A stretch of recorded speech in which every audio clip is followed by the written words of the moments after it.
नमस्कार, आप देख रहे हैं जगत टॉक और मैं हूं आदेश। पूरी बात करेंगे पाकिस्तान और भारत के बीच बन रहे युद्ध के कंडीशन को लेकर। आपको बता दें कि भारत के रुख को देखते हुए पाकिस्तान का होश उड़ना शुरू हो गया है। और अब बता दें, वहां के चाहे प्रधानमंत्री हो या रक्षा मंत्री हो, अब अंतर्राष्ट्रीय समुदाय से मांग कर रहे हैं कि एक जांच दल का आप गठन करें और पता लगाएं कि ये पहलगाम में जो आतंकी घटना हुआ वो किसने किया। भारत के द्वारा सीधे पाकिस्तान पर बिना सबूत के आरोप लगा दिए गए हैं। आपको बता दें कि भारत के द्वारा लिए गए एक्शन और लगातार प्रधानमंत्री मोदी जी के द्वारा दिए जा रहे स्टेटमेंट से पूरा पाकिस्तान थर्राया हुआ है। वहाँ क्या मिलिट्री कहें, पॉलिटिकल सेटअप कहें या फिर वहाँ के लोग, सभी लोग डरे हुए हैं और उन्हें बस यही चिंता सता रही है कि अब भारत हमें कहाँ मारेगा, कैसे मारेगा, कितना गहरा जख्म देगा। और इसी के डर से अब जो है मामले को सुलझाने के लिए अमेरिका, रूस, यूरोपियन यूनियन सभी के सामने हाथ फैला रहा है पाकिस्तान। सबसे पहले इसकी शुरुआत पाकिस्तानी प्रधानमंत्री शहबाज शरीफ के द्वारा की गई। कल यानी कि 26 अप्रैल को पाकिस्तान मिलिट्री एकेडमी जो कि काकुल में है, वहाँ पर पासिंग आउट परेड था और वहाँ पर शहबाज शरीफ ने ये कहा कि जो घटना हुआ है कश्मीर में उसको लेकर भारत के द्वारा सीधे पाकिस्तान को दोषी ठहराया जा रहा है। ऐसे में हम चाहते हैं कि एक स्वतंत्र जांच हो।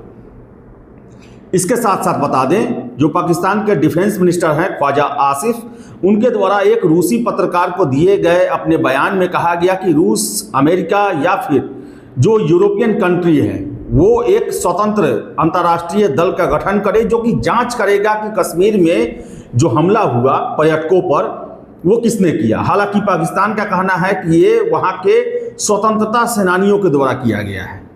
लेकिन आपको हम बता दें, जब जब भी कश्मीर में कुछ हुआ है उसके सीधे तार ही नहीं बल्कि वो फरमान या तो इस्लामाबाद से या फिर GHQ रावलपिंडी से जुड़े होते हैं, वहीं से फरमान जारी होता है। और हमेशा से पाकिस्तान का ये आदत है, जब भी कोई घटना होता है सीधे पल्ला झाड़ता है कि हम तो हैं ही नहीं। विक्टिम बनने की कोशिश की जाती है कि हमें फंसाया जा रहा है, हम तो ये कुछ कर ही नहीं रहे, ये मुजाहिदीन है, कश्मीर के स्वतंत्रता सेनानी हैं। हमेशा से ये झूठ बोला गया है। आप देख ले, जब करगिल हुआ था उस समय पूरे करगिल के दौरान जब भारत ने रिटेलिएशन शुरू किया, घुसपैठियों को मार मार के भगाना शुरू किया, उस समय पाकिस्तान के द्वारा लगातार स्टेटमेंट दिया गया कि ये हम नहीं हैं, ये कश्मीरी मुजाहिदीन हैं। जबकि बाद में उस समय के chief of army staff Parvez Musharraf और सभी लोगों के द्वारा ये स्वीकार किया गया कि ये मुजाहिदीन नहीं बल्कि पाकिस्तानी रेगुलर जो सोल्जर होते हैं वो उनको सलवार कमीज पहनाकर कश्मीर में भेज दिया गया था। खुलेआम इस पर चर्चा होती है। मुशर्रफ अपने किताब में लिखते हैं कि हमने सियाचिन का बदला लेने के लिए प्लान बनाया और खुद वो इंडिया टेरिटरी में करगिल में कुछ दिन आकर सारे मामले को देखा भी था। इसी तरह देख लें आप, ओसामा बिन लादेन को पकड़ने के लिए 2001 से लेकर 2010 तक अमेरिका अफगानिस्तान का खाक छानते रहा और मिला कहाँ? पाकिस्तान के उसी मिलिट्री एकेडमी के जस्ट बगल में।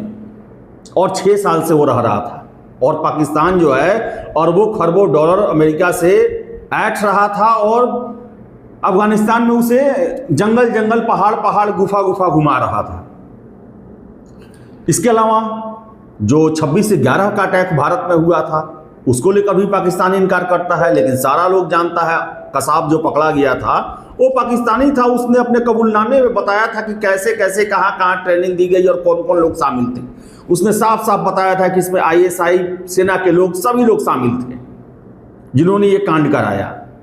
पाकिस्तान नामर्द देश है, पहले तो खुद करता नहीं, प्रॉक्सी वार करता है और जब फंसने लगता है तो उस समय सारा जो है ठेकरा कश्मीरी जो लोग हैं उनके माथे फेंक देता है। और वही खेल आज हो रहा है। और कुछ दिन बाद आप देखिएगा इसका भी पूरा खेल निकल के सामने आएगा बाहर कि कैसे कैसे किसने किसने ये किया था।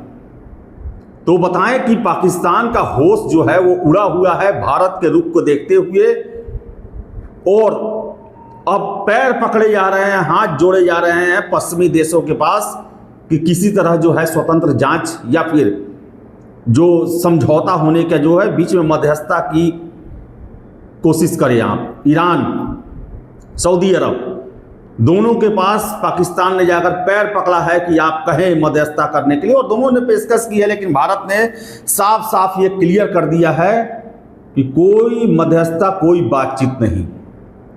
पहले हम आतंकवादियों को जड़ से साफ करेंगे, चाहे वो पाताल में भी क्यों ना बैठे हो, उसके बाद ही कुछ होगा। फिर से आपको बता दें हम कि पाकिस्तानी मीडिया के द्वारा जो है वो लगातार ये बातें हमेशा कही जाती है कि दोनों एटमी ताकत हैं, एटमी ताकत हैं, पाकिस्तान एटमी मुल्क है।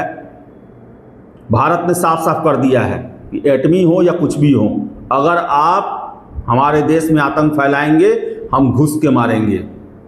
हमें एटम बम से डर नहीं लगता, और हम भी अपने एटम बम को दिवाली में फोड़ने के लिए नहीं रखे हैं। और सिर्फ ऐसा नहीं है कि एटम बम से भारतीयों को ही डर लगता है, पाकिस्तानियों को डर नहीं लगता।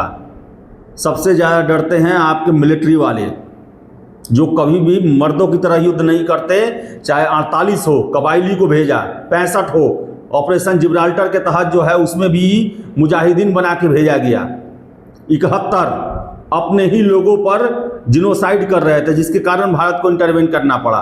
करगिल मुजाहिदीन के नाम पर, ये नामर्दों की फौज है, और इसका जो हेड है आसिम मुनीर, वो दूसरा ओसामा बिन लादेन है। ऐसा अमेरिकी जो ब्यूरोक्रेट हैं, डिप्लोमेट हैं, उनका मानना है।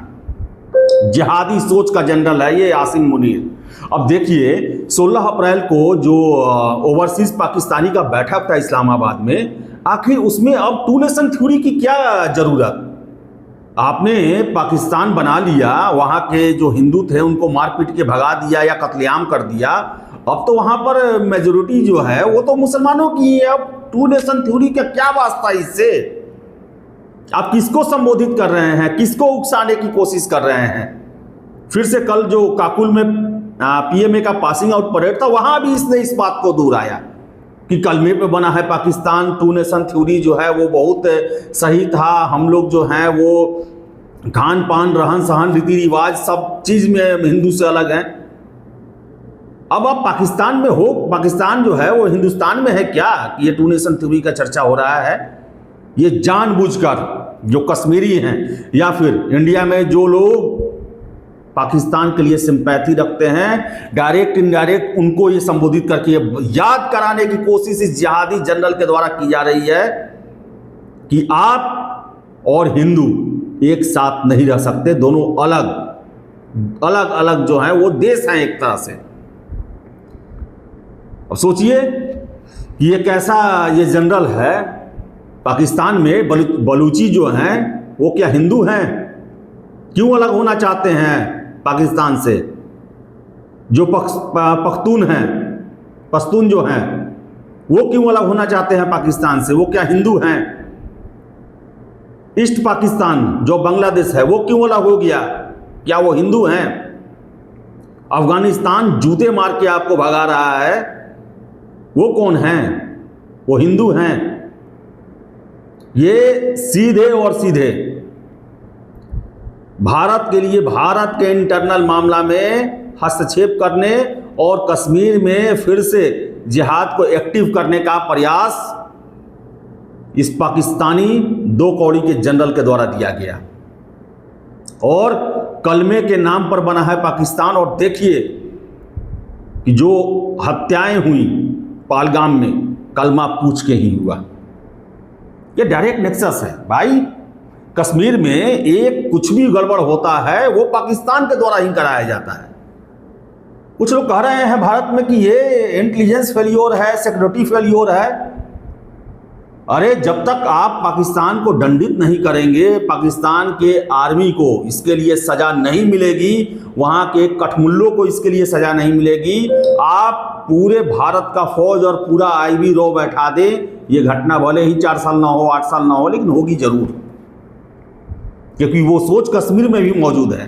कश्मीर में जिन लोगों की ठेकेदारी चली गई, जो पाकिस्तानी पैसे पर भारत में कश्मीर में जो है इंसर्जेंसी फैलाते थे, वो बेरोजगार हो गए हैं।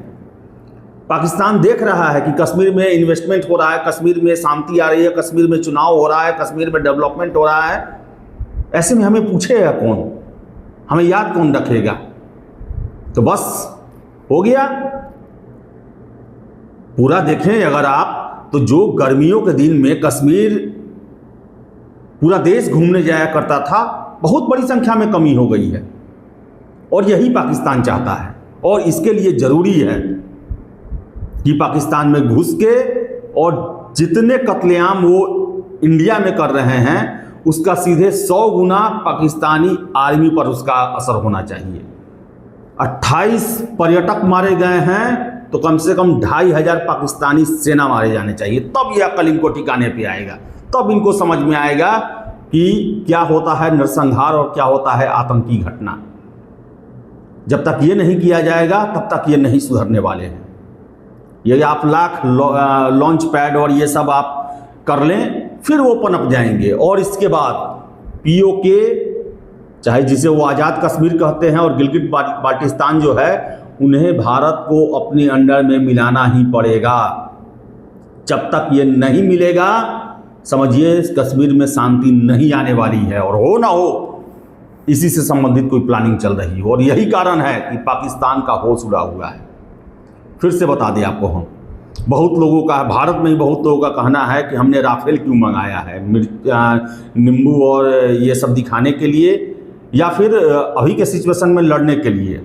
जब सिंधु वाटर जो जल संधि है उस पर सस्पेंड करने को लेकर कहा गया है कि नल की टोटी बंद करने से पाकिस्तान को कुछ नहीं होगा, उतना हम कहाँ से जल संरक्षण कर पाएंगे, क्या कर पाएंगे। देखिए बता दें आपको, सबसे पहले सिंधु जल संधि जो है, भारत और पाकिस्तान के बीच में एक सौहार्दपूर्ण माहौल में वो संधि हुआ था, और इसमें पाकिस्तान को बहुत सारी सुविधाएं मिली हुई थी। एक कि 3 बड़ी नदियों का पानी 80% पाकिस्तान को मिलता था। क्या फ्लो है, वो फ्लो बताया जाता था उनके अधिकारियों को, वो आकर चेक भी कर सकते थे। डैम में पानी इकट्ठा होता था, जब पाकिस्तान में खेती का सीजन होता था तो डैम से पानी एक्स्ट्रा छोड़ा भी जाता था। बरसात के समय में, जब बाढ़ का समय होता है, उस समय भारत के डैम उनके लिए बहुत बड़ा एक जीवन रक्षक का काम करते हैं। और जैसे ही ये समझौता सस्पेंड हुआ, भारत न पाकिस्तान को कोई रिपोर्ट देगा और न ही उसकी मर्जी से पानी रोकेगा या छोड़ेगा। अब देखिए, बगलिहार जो डैम है चिनाब में, वहाँ पानी रोक दिया गया। आपने देखा होगा कि वहाँ पर डैम पूरी तरह से बंद कर दिया गया। और झेलम में देख लें आप कि एकाएक से पानी खोल दिया गया। पाकिस्तान में बाढ़ जैसा स्थिति आ गया कितने इलाकों में, और आपातकाल की घोषणा कर दी गई है। यही प्रॉब्लम है, कहीं सूखा होगा, कहीं बाढ़ होगा। जब जरूरत होगा उस समय पानी नहीं मिलेगा, और जब जरूरत नहीं होगा उस समय पानी का भरमार आ जाएगा। परेशान होकर आ जाएगा पाकिस्तान। जब पानी की जरूरत होगी तो एक बूंद पानी नहीं होगा, और जब पानी से बचने की कोशिश करेंगे तो उस समय समुंदर खुल जाएगा। यानी कि इंडस वाटर ट्रीटी पर पाकिस्तान ने अपना कंट्रोल खो दिया है, और भारत एक तरह से उसे ब्रह्मास्त्र की तरह उपयोग करेगा पाकिस्तान को बर्बाद करने के लिए। तो ऐसा नहीं है। कुछ लोग का तर्क आ रहा है कि जो आपने डैम कहाँ बनाया, पानी को ले कहाँ जाएंगे, इतने साल लग जाएंगे, उतने साल लग जाएंगे। अरे नदी का पानी है, वो तो जाना वहीं पे है जहां उसको जाना है, जहां हजारों साल से उसका रास्ता बना हुआ है। लेकिन अब डिसाइड भारत करेगा कि कब पानी छोड़ना है, कब नहीं छोड़ना है, कब कितना छोड़ना है, और कैसे आपके जिंदगी को हराम करना है, क्योंकि आपने भी भारतीयों का जीवन हराम करके रखा है। तो बता दें, पाकिस्तान में जो है पूरी तरह से घबराया, थर्राया, कांप रहा है, और अपने आकाओं के पास पैर पकड़ना शुरू कर दिया है। चाहे अमेरिका हो, रूस हो, सऊदी अरब हो, ईरान हो, कि भाई बचाओ हमें, नहीं तो घुस के मारेगा भारत। और हमारी आर्मी जो कि केवल वर्दियों पर मेडल सजाने के लिए और व्यापार करने के लिए है, वो सबसे पहले रफू चक्कर होंगे। अभी तो फैमिली को ही बाहर भेजे हैं। आप देखिएगा मामला जैसे जैसे बिगड़ेगा सारे लोग चार्टर्ड विमान पर बैठ बैठ कर दुबई, लंदन शिफ्ट हो जाएंगे। तो चलिए देखिए क्या होता है आगे। फिलहाल इस वीडियो में इतना ही। वीडियो पसंद आए तो लाइक शेयर करें, हमारे चैनल जगत टॉल को सब्सक्राइब जरूर कर लें। धन्यवाद।